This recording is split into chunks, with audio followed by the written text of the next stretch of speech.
다 함께 자리에서 일어나 살아계신 하나님께 예배를 드리겠습니다. 몸이 불편하신 분은 자리에 앉아 계셔도 됩니다.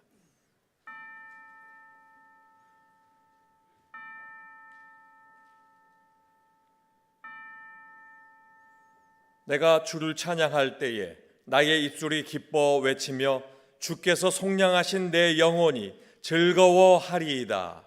아멘.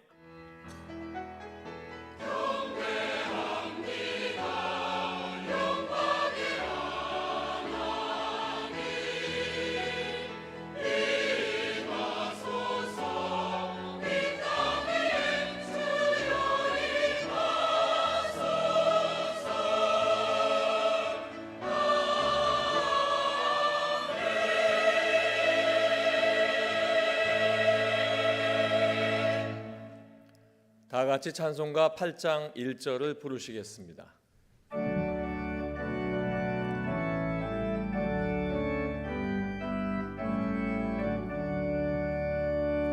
거룩 거룩 거룩 전능하신 주님, 이른 아침 우리 주를 찬송합니다.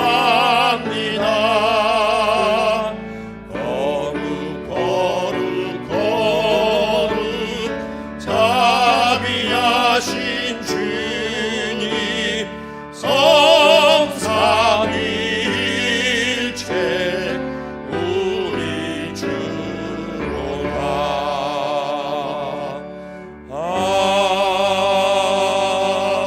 아멘.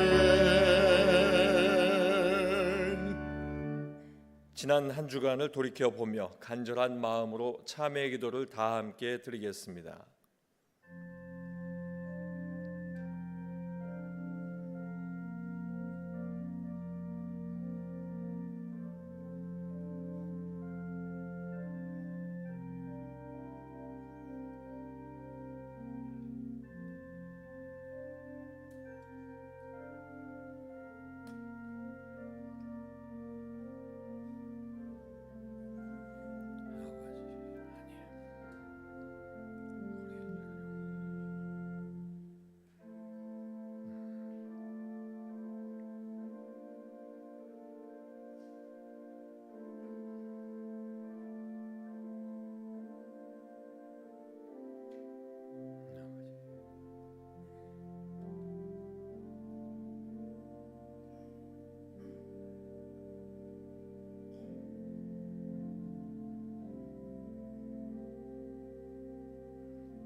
새 영을 너희 속에 두고 새 마음을 너희에게 주되 너희 육신에서 굳은 마음을 제거하고 부드러운 마음을 줄 것이니라. 아멘. 다 함께 자리에 앉으신 후 교독문 18번 시편 31편을 교독하겠습니다. 교독문 18번 시편 31편입니다. 여호와여, 내가 주께 피하오리. 나를 영원히 부끄럽게 하지 마시고 주의 공의로 나를 건지소서.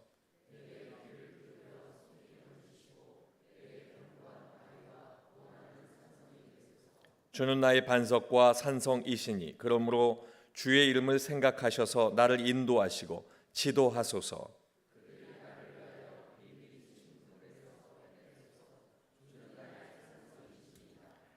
내가 나의 영을 주의 손에 부탁하나이다. 진리의 하나님 여호와여, 나를 속량하셨나이다.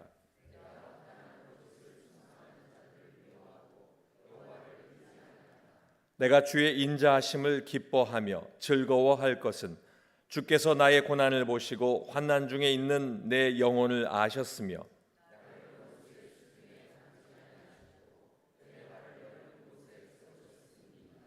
아멘. 다 같이 찬송가 359장을 부르시겠습니다.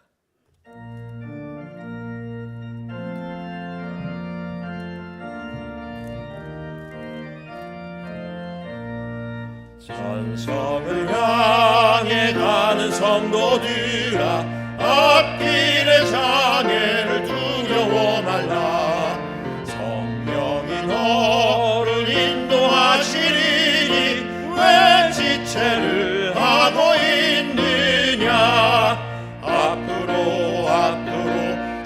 전성을 향해 나가세 전성문만 바라고 나가세 모든 천사 너희를 영접하러 문 앞에 기다려 서 있네 너 가는 길 누가 비우거든 확실한 증거를 보여주어라 성령이 진히 감화하여 주사 그들도 참기를 찾으리 앞으로 전성을 향해 나가세 전성문만 바라고 나가세 모든 천사 너희를 영접하러 문 앞에 기다려 서 있네 너 가는 길 모두 가기 전에 내 손에 든 검을 꼽지 말아라 저 마귀 중에 모두 깨뜨리고 끝까지 잘 싸워 이겨라 앞으로 전성을 향해 나가세 전성문만 바라고 나가세 모든 천사 너희를 영접하러 문 앞에 기다려 서 있네. 안성철 안수집사님께서 기도하시겠습니다.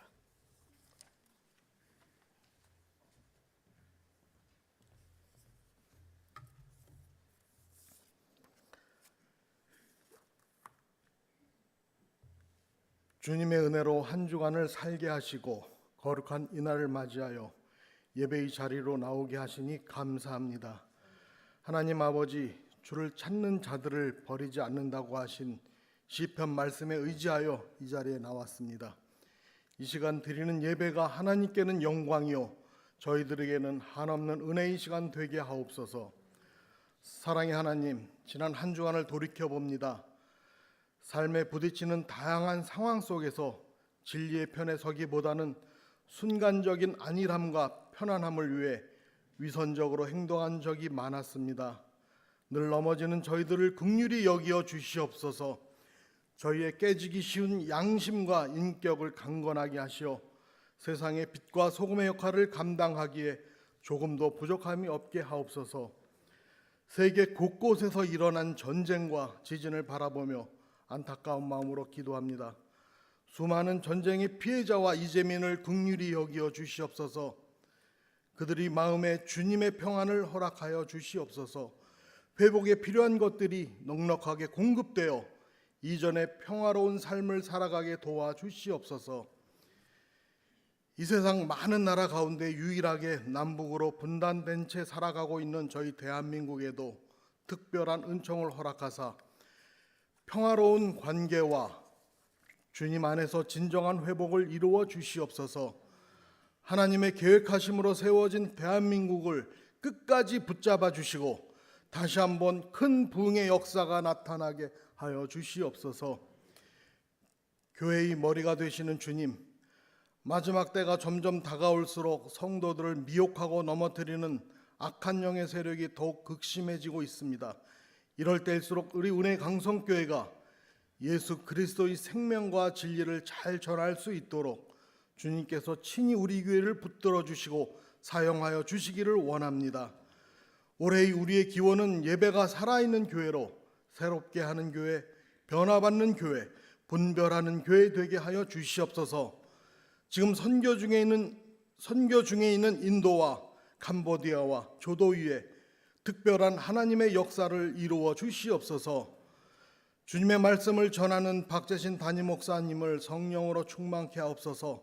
선포하는 말씀이 온 성도들의 심령 속에 살아서 역사하도록 주님의 생기를 불어넣어 주옵소서. 말씀을 듣는 저희들의 마음을 좋은 땅으로 변화시켜 주셔서 말씀이 삶의 풍성한 열매로 나타나게 하옵소서. 취업과 진로, 결혼을 위해 기도하는 청년들에게도 하나님의 계획하심을 믿고 기도하는 마음을 허락하여 주옵소서. 주님을 찬양하는 베델 찬양대와 예배를 돕는 손길을 기억하시고 복 내려 주시옵소서. 오직 주님만 높임 받으시고 영광 받으시는 예배 되기를 간절히 바라오며 예수님의 이름으로 기도하옵나이다. 아멘.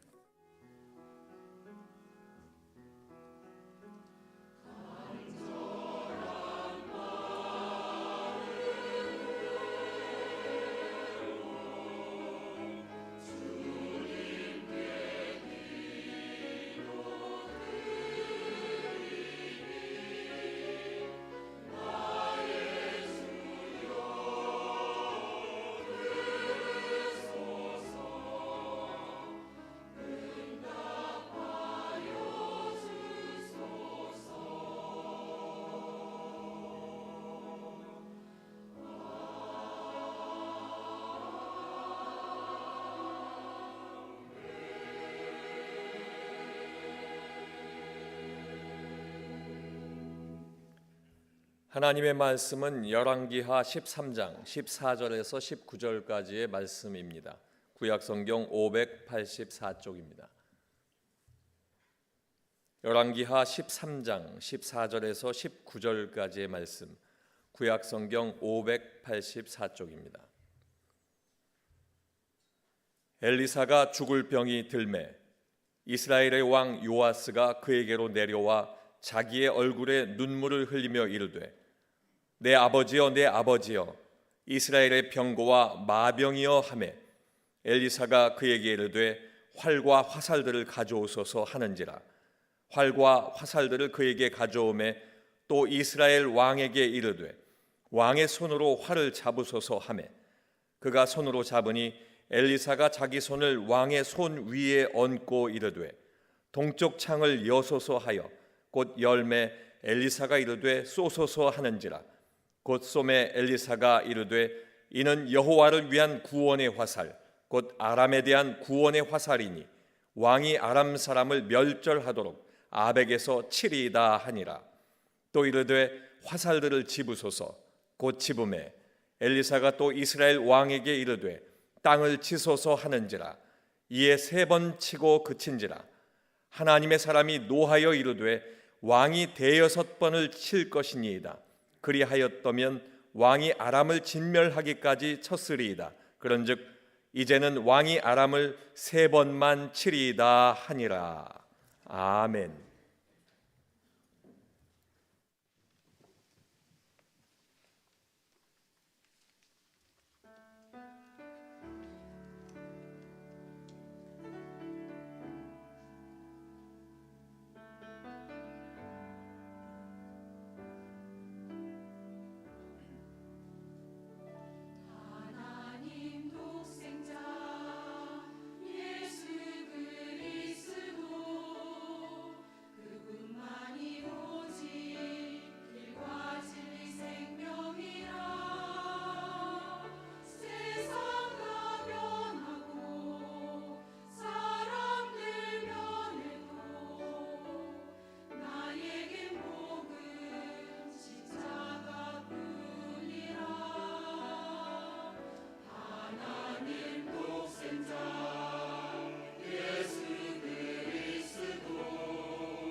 아멘.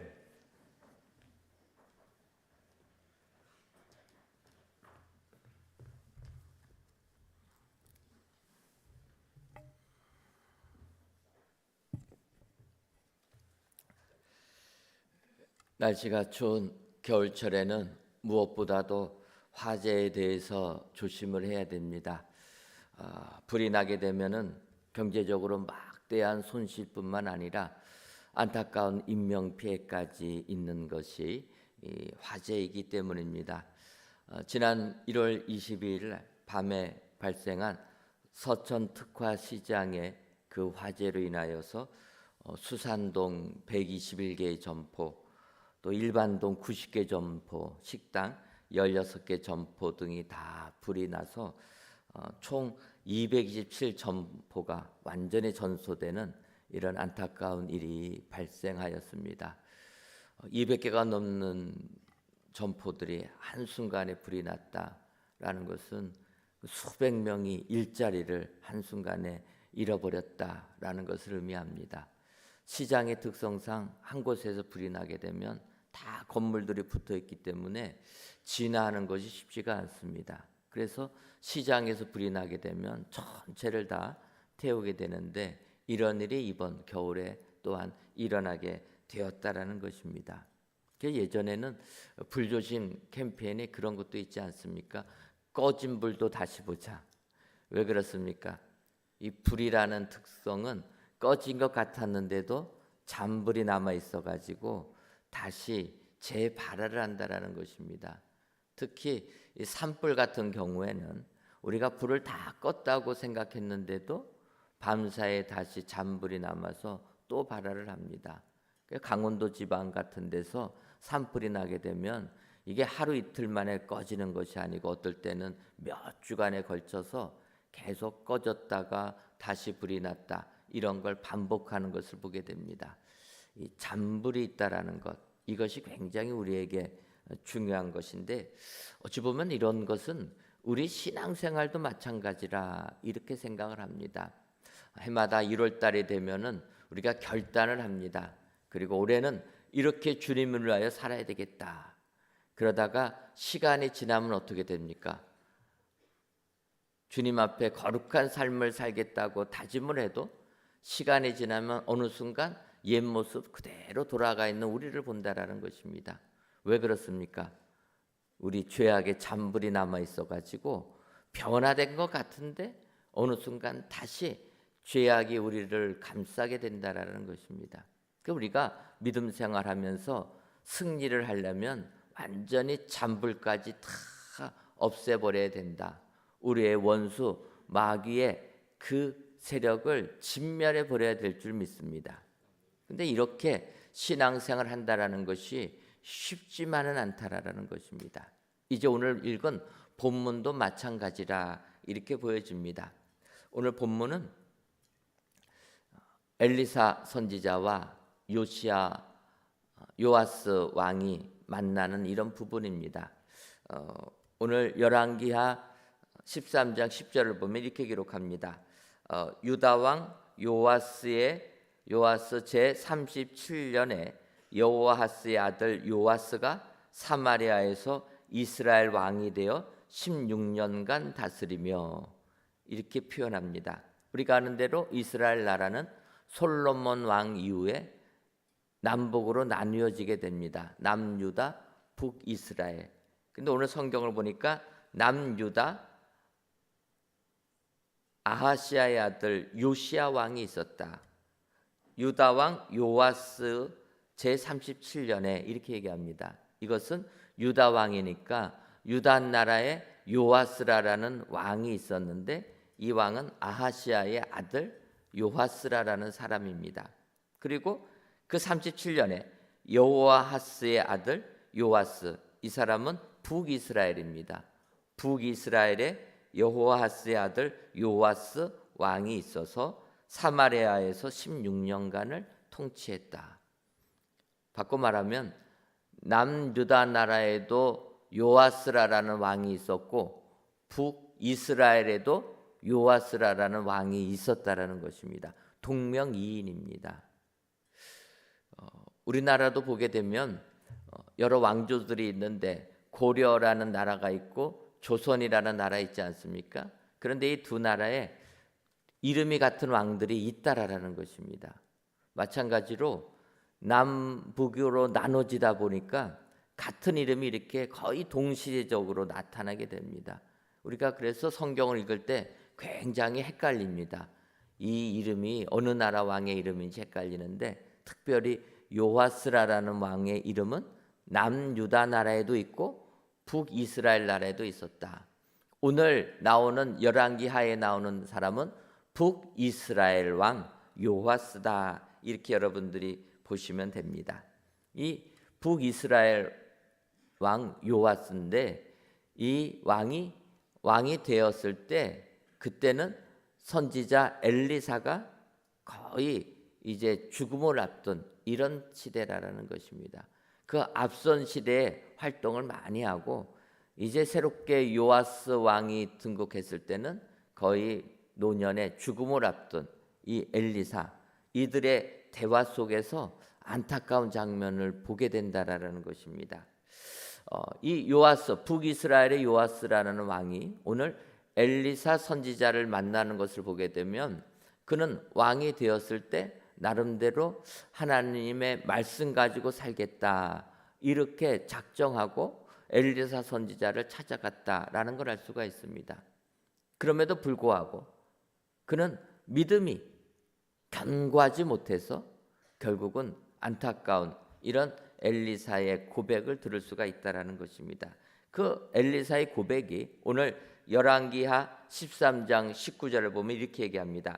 하나님의 사람이 노하여 이르되 왕이 대여섯 번을 칠 것이니이다. 그리하였더면 왕이 아람을 진멸하기까지 쳤으리이다. 그런즉 이제는 왕이 아람을 3번만 치리이다 하니라. 엘리사의 아쉬움의 고백인 겁니다. 이제 내용은 저희가 성경을 보면서 살펴보겠지만, 마지막 부분에 엘리사 선지자가 젊은 요아스 왕을 보면서 안타까워하는 겁니다.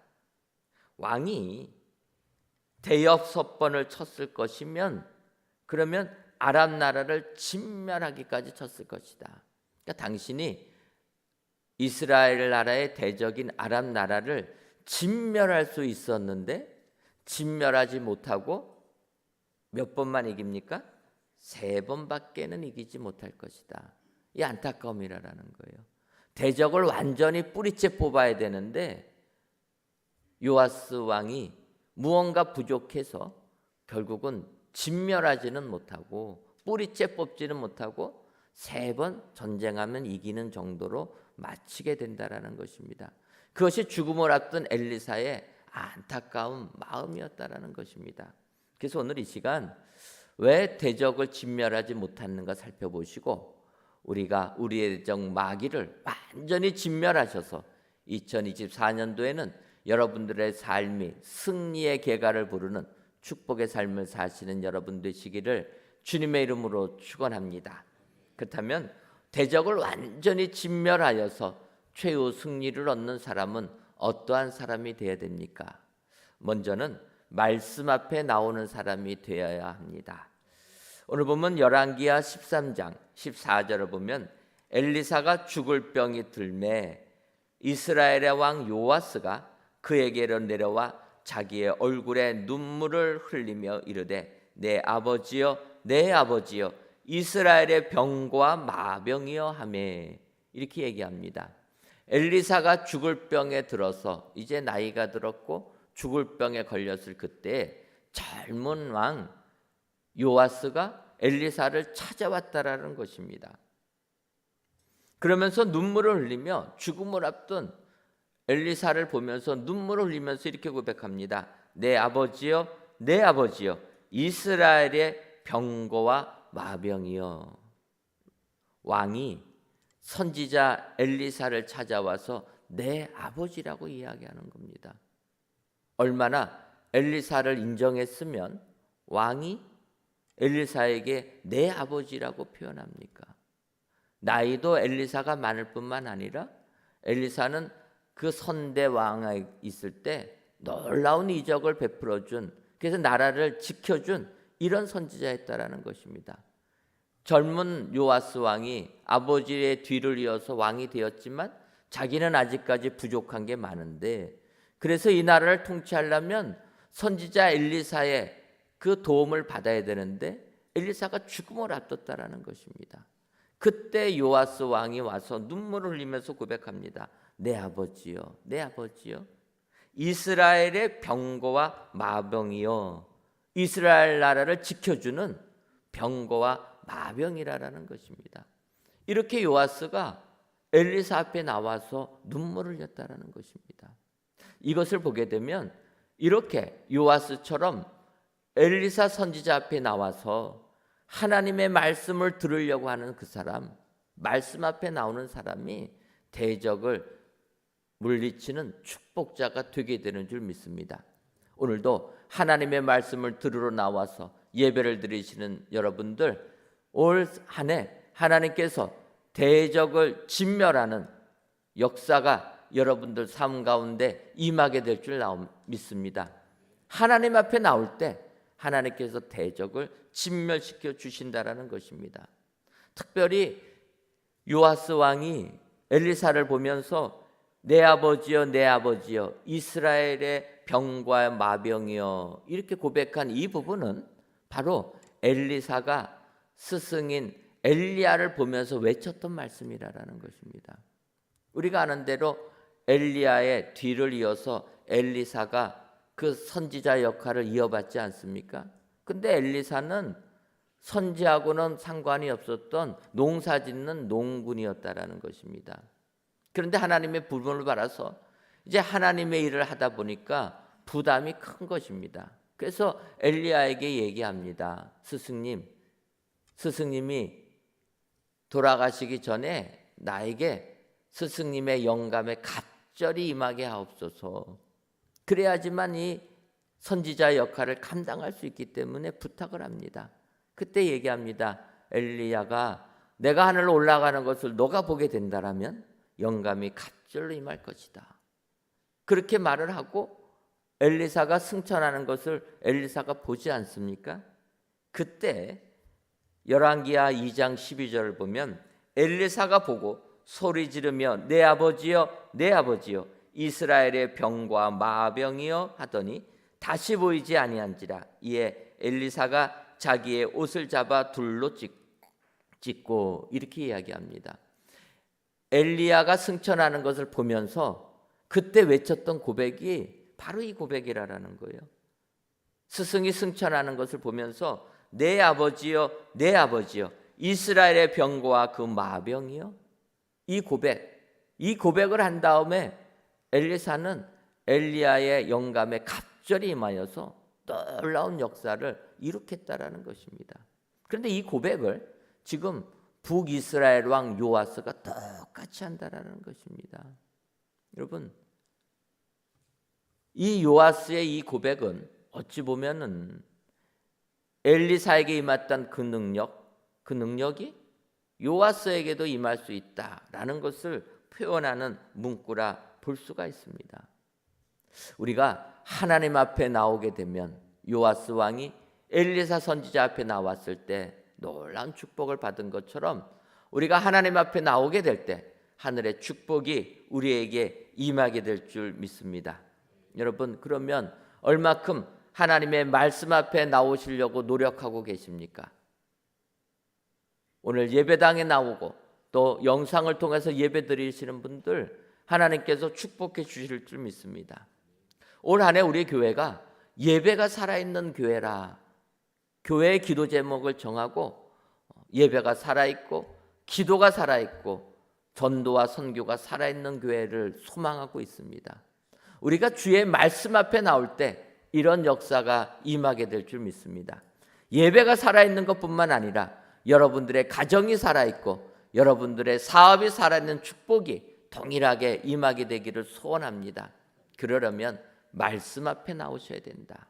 말씀 앞에 나오셔서 올 한 해 살아있는 역사가 여러분들 삶 가운데 임하시기를 주님의 이름으로 축원합니다. 다음으로 대적을 진멸하려면 우리는 말씀에 순종해야 합니다. 열왕기하 13장 15절을 보면 엘리사가 그에게 이르되 활과 화살들을 가져오소서 하는지라 활과 화살들을 그에게로 가져오매. 또 17절 상반절을 보면 이르되 동쪽 창을 여소서 하매 곧 열매. 엘리사가 이르되 쏘소서 하는지라 곧 쏘매. 엘리사가 자기에게 나와온 젊은 요아스를 보면서 이제 마지막으로 예언을 해주는 겁니다. 그럴 때 이야기하는 거예요. 엘리사가 왕에게 활과 화살들을 가지고 오십시오 하니까 요아스 왕이 가져왔다라는 것입니다. 또 활을 잡으라 명하니까 손으로 직접 잡았다라는 것입니다. 부하시키지 말고 당신이 직접 활과 화살을 잡으라 하니까 잡았다라는 것입니다. 또 동쪽 창을 열으라 하니까 열었고 쏘라고 하니까 쐈다라는 것입니다. 전에도 얘기했지만 순종은 90%한 게 순종이 아니고 몇 프로에 됩니까? 순종은 100%에 된다라는 거예요. 많은 분들이 순종할 때 한 50% 또 70% 90% 정도 하게 되면은 나는 하나님께 순종했다 그렇게 생각을 한다라는 것입니다. 근데 우리가 아는 대로 순종은 100%해야 된다라는 거예요. 오늘 이제 저희가 계속 보겠지만 요아스 왕이 이렇게 순종을 처음에는 잘합니다. 근데 마지막에서 문제가 생기는 겁니다. 근데 어쨌든 이 부분까지 보게 되면 그래도 순종을 했다라는 것입니다. 엘리사 선지자가 명하는 대로 그는 활을 가져오라고 하면 가져오고 잡으라고 하면 잡고 쏘라고 하면 쐈다라는 것입니다. 여러분, 하나님의 말씀에 순종하니까 하나님께서 축복해 주시는 줄 믿습니다. 그 축복이 17절 하반절에 이렇게 나옵니다. 엘리사가 이르되 이는 여호와를 위한 구원의 화살 곧 아람에 대한 구원의 화살이니 왕이 아람 사람을 멸절하도록 아벡에서 치리이다 하니라. 여러분, 요아스 왕이 엘리사 선지자가 명하는 그대로 순종하니까 엘리사가 축복해 주는 겁니다. 왕이 아람 사람을 멸절하도록 아벡에서 치리이다. 순종하니까 승리한다라는 것입니다.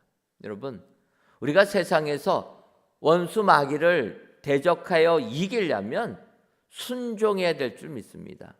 순종할 때 100% 순종할 때 놀라운 역사가 우리 삶 가운데 임하게 될 줄 믿습니다. 이런 순종의 모습은 우리가 잘 아는 대로 가나의 혼인잔치에서 볼 수 있는 것 아닙니까? 예수님께서 첫 이적을 가나에서 베풀어 주십니다. 그때 혼인잔치의 청함을 받았는데 혼인잔치집에 포도주가 떨어진 것입니다. 그때 예수님의 어머니 마리아가 예수님께 이야기합니다. 이 혼인잔치집에 포도주가 떨어졌으니까 예수님이 좀 해봐라.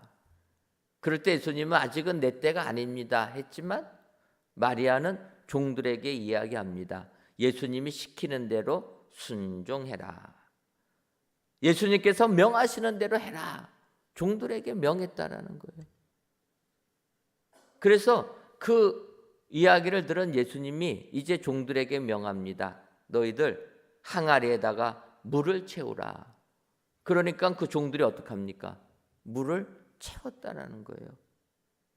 그러자 예수님은 이 얘기합니다. 이제는 그 물을 떠서 연회장에게 갖다 주라. 그럴 때 그 종들은 그 물을 떠서 연회장에게 맛보라고 갖다 주었다라는 것입니다. 이것이 그 종들의 순종이라는 것입니다. 물이 변하여 포도주가 되는 이적은 종들이 예수님의 말씀에 순종해서 물을 부으라 하면 부었고 떠다 갖다 주라 하면 갖다 주었다라는 것입니다. 사실 종들 입장에서 자기들이 갖다 부은 게 물 아닙니까?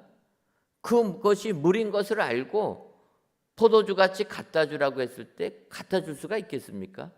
그런데 그 종들은 예수님의 말씀 그대로 했다라는 것입니다. 갖다 주니까 물이 변하여 포도주가 되었다라는 것입니다. 여러분, 하나님의 말씀에 순종할 때, 100% 순종할 때 대적이 진멸되는 축복이 우리 삶 가운데 임하게 될 줄 믿습니다. 우리가 세상을 살면서 대적을 진멸하지 못하는 이유는 100% 순종을 안 했기 때문이라는 것입니다. 내가 할 수 있는 순종까지만 했기 때문에 대적이 진멸하지 않는 것입니다. 우리가 항상 마귀의 유혹에 넘어지는 것은 100% 순종을 못하니까 넘어지는 것입니다. 2024년도를 사시면서 진정 하나님의 말씀에 100% 순종하셔서 대적을 이기시는 승리의 삶이 여러분들 삶 가운데 임하시기를 주님의 이름으로 축원합니다. 마지막으로 우리가 우리의 대적을 진멸하려면 말씀으로 이겨내야 합니다. 오늘 본문 열왕기하 13장 18절을 보면 또 이르되 화살들을 집으소서 곧 집음에 엘리사가 또 이스라엘 왕에게 이르되 땅을 치소서 하는지라 이에 3번 치고 그친지라. 엘리사 선지자의 가장 아쉬움이 묻어있는 부분이 바로 이 부분입니다. 앞서 언급한 대로 요아스 왕은 엘리사 선지자가 하라는 대로 다 순종을 했습니다. 그래서 활과 화살을 집으라 하면 집었고, 손을 잡고 쏘라고 하면 동쪽 창문을 열어서 쐈습니다. 여기까지는 순종을 다 했습니다. 그런데 그 다음에 엘리사가 또 이야기하는 거예요. 화살들을 다시 집어라. 한번 화살을 쐈는데 이제 또 집으라라는 겁니다. 여기까지는 집었습니다. 그런데 그 다음에 엘리사 선지자가 요아스에게 한 말이 이제는 땅을 치소서 이야기했다라는 거예요. 여러분, 화살은 쏴야 되는 것 아닙니까? 그 앞선 순종의 내용은 활과 화살 집어가지고 창문 열고 쏘라고 하니까 쐈다라는 거예요. 근데 여기까지의 순종 우리가 잘할 수 있습니다. 그런데 그 다음에 엘리사 선지자가 요구하는 이 부분이 정말 우리가 순종이 어려운 부분이라는 거예요. 왜냐하면 활과 화살은 쏴야 되는 건데 그 다음에 엘리사가 요구한 것은 화살을 짓고 땅을 치라라는 것입니다. 그러니까 요아스 왕이 땅을 치다가 3번 치고 그쳤다라는 겁니다. 왜 3번 치고 그쳤겠습니까? 화살을 쏘라고 하니까 화살을 왜 쏘지 않고 땅을 쳐야 되나 하다가 이렇게 치지 않았겠습니까? 한 번은 어떻게 칩니까? 땅을 뭣도 모르고 치다가 2번 치려고 하다 보니까 이치에 안 맞는 겁니다. 3번 치려고 하니까 어떻게 됩니까? 주변에서 조롱할 것 같지 않습니까? 그러니까 슬그머니 그친다라는 거예요. 여러분, 우리가 믿음 생활할 때 이런 일이 많다라는 것입니다. 그런데 끝까지 말씀으로 이겨낼 때 대적을 진멸하는 축복이 우리에게 임하게 될 줄 믿습니다. 우리가 잘 아는 대로 누가복음 5장을 보면 예수님께서 베드로를 불러가지고 깊은 바다에 가서 그물 던지라 명하지 않습니까? 그럴 때 시몬 베드로가 뭐라고 얘기합니까? 누가복음 5장 5절을 보면 시몬이 대답해 이르되 선생님 우리들이 밤이 새도록 수고하였으되 잡은 것이 없지만은 말씀에 의지하여 내가 그물을 내리리이다 하고. 베드로가 위대하다고 우리가 이야기하는 것이 그의 믿음은 이런 게 있었다라는 것입니다. 주님께서 밤새도록 고기를 잡지 못한 베드로에게 주님이 하신 말씀입니다. 깊은 데로 가서 그물을 내려서 고기를 잡으라. 그때 베드로가 말씀에 따라서 말씀에 의지하여서 그물을 내리는 부분입니다. 우리가 아는 대로 베드로는 직업이 어부 아닙니까? 고기 잡는 데는 능통한 사람입니다. 그런데 깊은 데로 가서 그물을 내려라 명하시는 예수님은 직업은 목수였다라는 것입니다. 고기 잡는 것에는 문외 아닌 사람입니다. 그런 예수님이 지금 전문가인 베드로에게 이야기하는 것입니다. 그런데 직업이 어부인 사람이 바라볼 때 주님이 깊은 데로 가서 그물을 내려 고기를 잡으라라는 것은 자기 경험하고는 전혀 안 맞는 내용이라는 거예요. 왜 그렇습니까? 고기는 날이 샌 다음에는 고기가 별로 없다라는 거예요. 그리고 고기는 얕은 물가에 있지 깊은 데서는 별로 없다라는 것입니다. 어부의 상식으로는 전혀 맞지 않은 내용을 아마추어인 예수님이 깊은 데 가서 그물 내려 고기를 잡으라고 하는 것입니다. 그때 베드로는 어떡합니까? 말씀에 의지하여 내가 그물을 내리리이다. 여러분, 말씀으로 이겨내는 사람이 대적을 물리치는 축복을 받게 될 줄 믿습니다. 말씀으로 이겨내야 된다라는 거예요. 끝까지 이 말씀 붙잡고 나갈 때 승리의 역사가 임하게 될 줄 믿습니다. 하루 이 말씀 붙잡는 게 아니고 이틀 이 말씀 붙잡는 게 아니고 끝까지 그 말씀 가지고 이겨내야 된다라는 것입니다. 본문의 요아스도 이런 믿음을 가졌어야 하는 것입니다. 그래서 하나님의 사람 엘리사가 화살로 땅을 치소서 이야기하면 쳐야 되는 것입니다. 그런데 요아스는 그러지를 못했다라는 것입니다. 왜냐? 땅을 치려고 보니까 일순간에 의심의 구름이 몰려왔다라는 거예요. 앞서도 얘기했지만 화살을 집었으면 쏴야지 왜 화살로 땅을 칩니까? 이게 무슨 의미가 있느냐라는 거예요. 여러분, 우리가 주님께서 말씀하시면 우리는 그 말씀 가지고 이 말씀이 나에게 무슨 의미가 있느냐 이것 따진다라는 거예요. 주의 말씀에 순종하고 주님이 말씀하시면 이 말씀 가지고 끝까지 이겨내야 되는데 내 생각 가지고 이게 무슨 의미입니까? 여러분, 주께서 명령하실 때 이 말씀이 나에게 무슨 의미가 있습니까? 따지다 보면은요 순종할 수가 없습니다. 그러면 자꾸 의심이 드는 거예요. 이게 나에게 무슨 의미가 있냐? 묻지도 말고 따지지도 말고 어디서 듣던 표현인데 여러분 이게 나에게 무슨 의미가 있냐? 주께서 말씀하시면 그거 의심하지 마시기 바랍니다. 성전에 나와서 예배 드리자, 살아있는 예배를 드리자 하면 여러분 들으셔야 되는 겁니다. 전도하자 하면 전도하는 겁니다. 이게 나에게 무슨 의미가 있냐?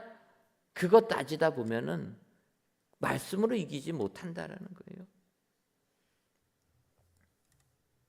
우리는 세상 살면서 너무나 이성적이고 합리적이고 논리적인 생각이 앞선다라는 것입니다.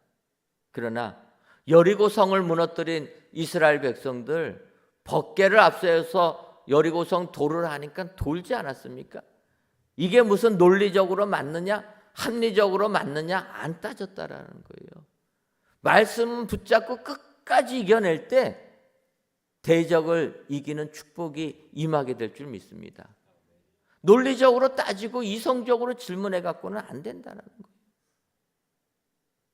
두 번째로 우리가 요아스처럼 이렇게 2번 치고 3번 치고 멈출 때가 있습니다. 그때는 뭐냐면 이런 행동이 나에게 무슨 이유가 있는지 이유를 찾지 못할 때 그만둔다라는 것입니다. 여러분, 우리가 세상 살면서 우리는 꼭 이유가 있어야지만 행동을 한다라는 거예요. 내가 이것을 하는 것은 거기에 따른 이유가 있어야 된다라는 것입니다. 나아만 장군이 나병 걸린 나아만 장군이 엘리사 선지자에게 나왔을 때 엘리사가 뭐라고 얘기합니까?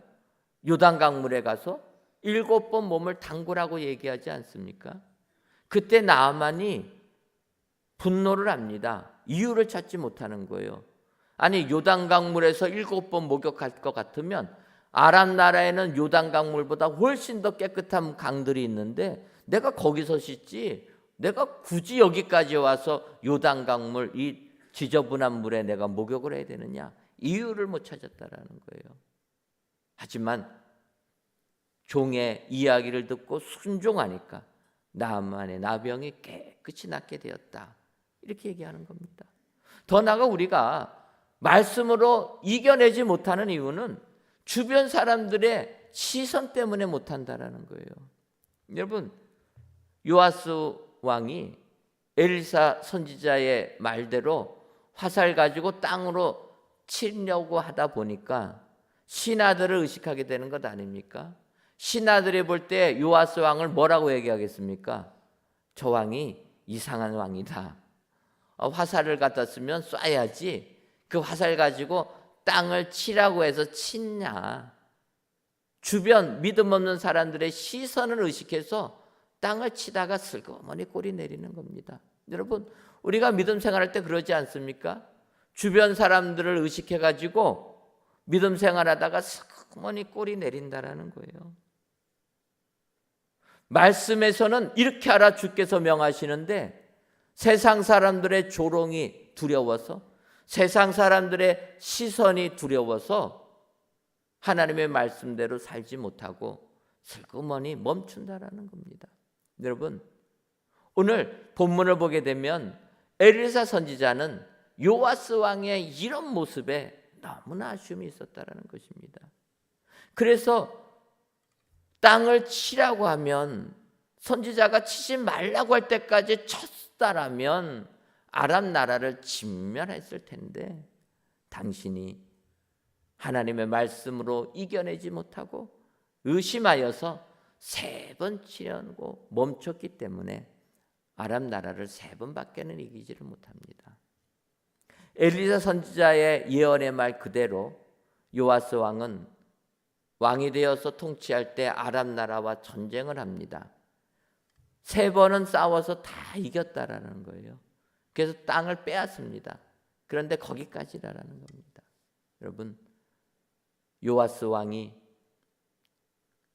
엘리사 선지자의 그 말, 땅을 치라고 했을 때 끝까지 쳤더라면, 멈추라고 할 때까지 쳤더라면 이스라엘 나라의 역사는 지금의 역사와 완전히 다른 편이 됐을 것입니다.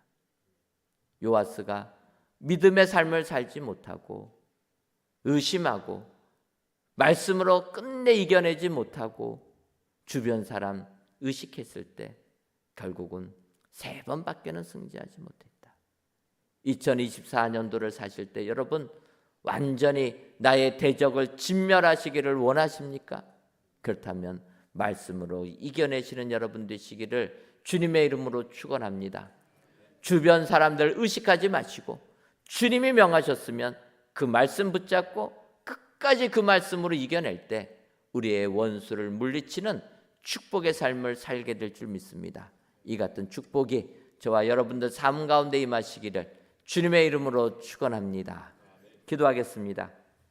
하나님, 어느덧 2024년 1월 마지막 주일이 된 오늘 이 시간 성전에서 또는 각 예배 초소에서 귀한 예배를 드리게 하시니 감사합니다.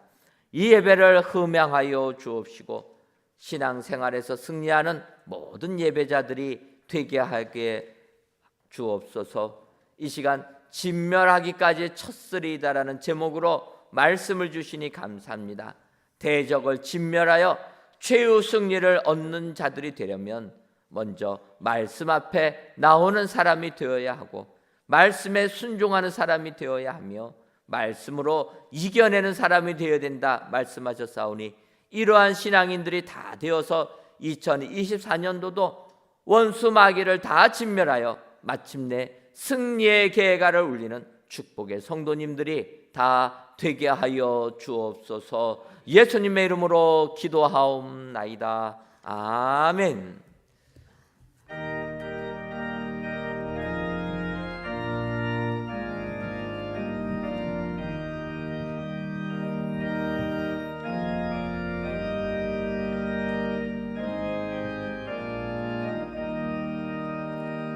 믿는 사람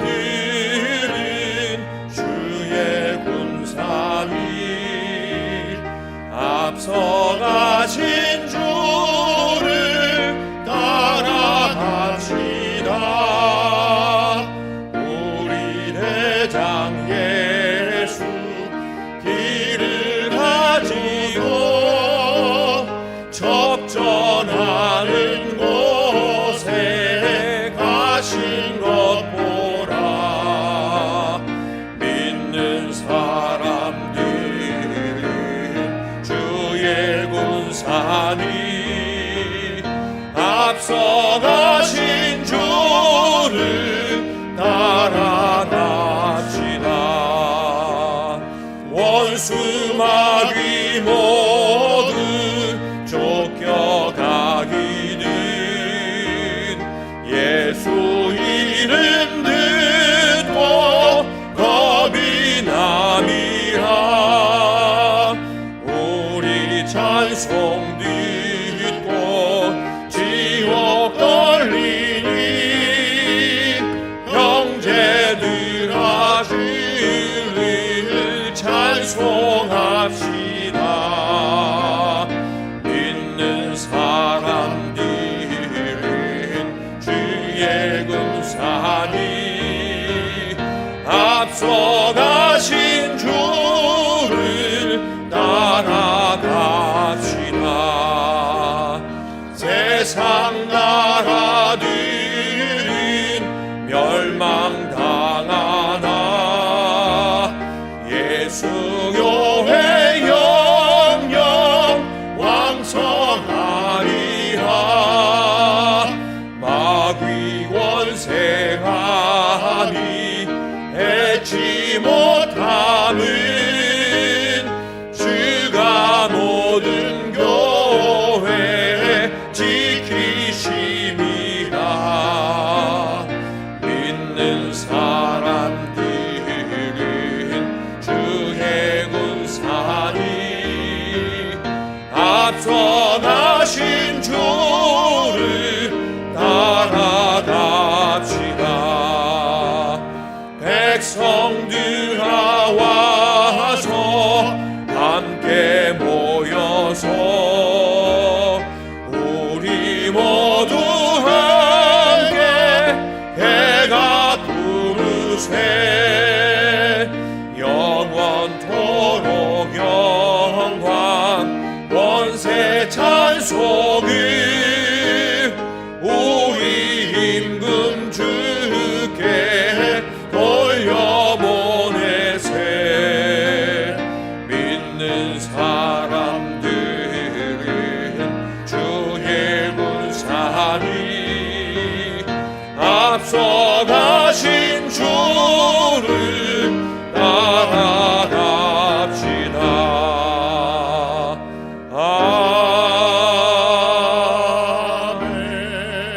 아멘.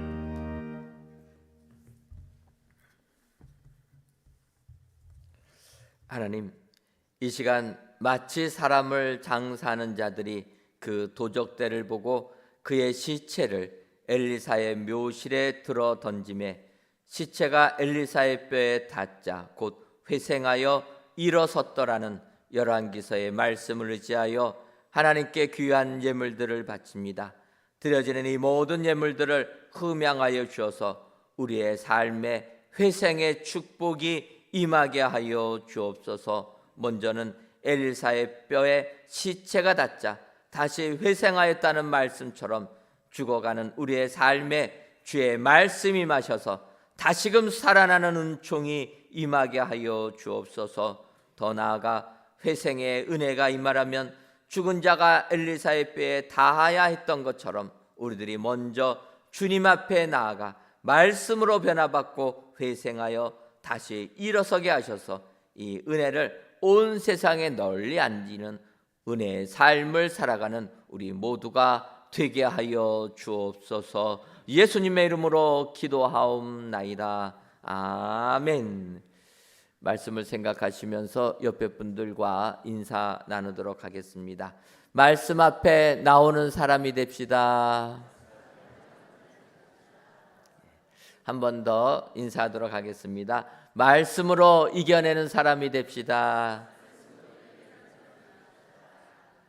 그리하셔서 마귀 권세 물리치시고 승리하시는 은혜의 모든 성도님들 되시기를 주님의 이름으로 축원합니다. 교회 소식 전해드리도록 하겠습니다. 오늘 저녁 예배는 선교 봉사주일로 지킵니다. 특별히 오늘 저녁 예배 시간에는 전도 특강 강사로 우리 엄호섭 장로님 오셔서 말씀 또 은혜 나누도록 하겠습니다. 특별히 재직 및 항종직에 계시는 모든 분들은 의무적으로 오늘 저녁 예배 시간에 참석해 주시기를 바랍니다. 다 나오시라라는 이야기입니다. 오늘 저녁 예배 시간에 많이 나오시고 또 많이 결단하시고 은혜 받아주시면 감사하겠습니다. 새해 우리의 기도 제목은 예배가 살아있는 교회로서 새롭게 하는 교회, 변화받는 교회, 분별하는 교회입니다. 올 1년 이 기도 제목 가지고 기도해 주시면 감사하겠습니다. 2024년도 인도 단기 선교가 은혜 중에 진행되고 있습니다. 어제 1팀이 귀국하였고 2팀은 이번 주 토요일에 귀국합니다. 우리 성도님들의 많은 기도 부탁을 드리는데 은혜로 어제 우리 1팀 건강하게 잘 다녀왔습니다. 여러분 계속 기도해 주셔서 마지막 2팀까지도 은혜로의 사역 마치고 올 수 있도록 기도로 후원해 주시면 감사하겠습니다. 2024년도 새롭게 나아가는 고페르 공동체와 다음 세대를 세우기 위한 태바학교가 사역 비전을 함께 나누고자 합니다. 고페르 공동체는 만 55세 이하에 속한 우리 모든 성도님들과 태바학교 학부모님들의 많은 참여와 관심을 부탁을 드립니다. 일시는 2월 3일 토요일 오전 10시 30분부터 12시까지 이곳에서 진행됩니다. 아시는 것처럼 저희 교회가 새해 연령별로 우리의 구역을 3개의 공동체로 나눴습니다. 고페르 공동체는 가장 젊은 55세 이하의 공동체입니다. 그래서 55세 이하의 공동체에 속한 우리 모든 성도님들 2월 3일 날 우리 이곳에 나오셔서 또 우리 공동체를 어떻게 세울 것인가 같이 속하시고 기도해 주시고 또 협력해 주시면 감사하겠습니다.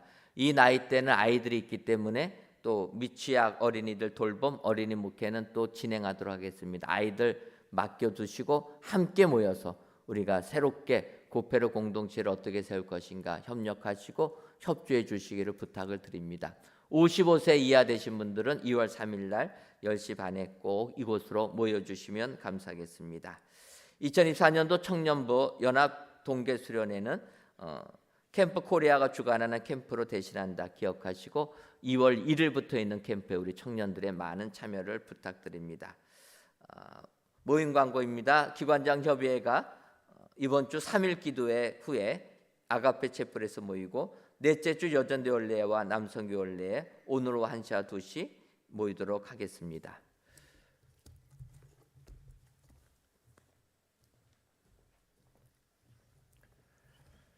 다 함께 자리에서 일어나 찬송가 38장 1절을 부르시겠습니다.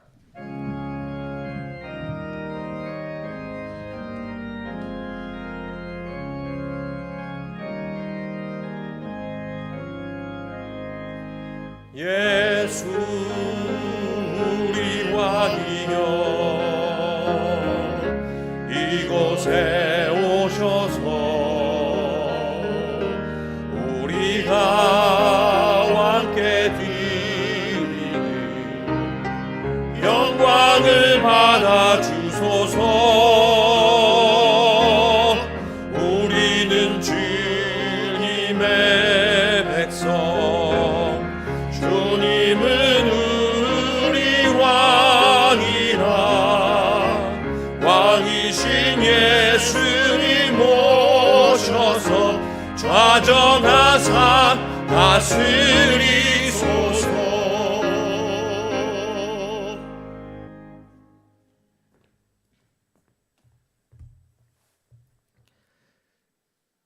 이제는 우리 주 예수 그리스도의 크신 은혜와 하나님 아버지의 한량없는 사랑하심과 성령님의 교통하심이 우리의 원수 대적 마귀를 진멸하기로 다짐하는 사랑하는 은혜광성교회 모든 성도님들 위에와 속한 가정 위에 이제로부터 영원토록 함께 있을지어다. 아멘.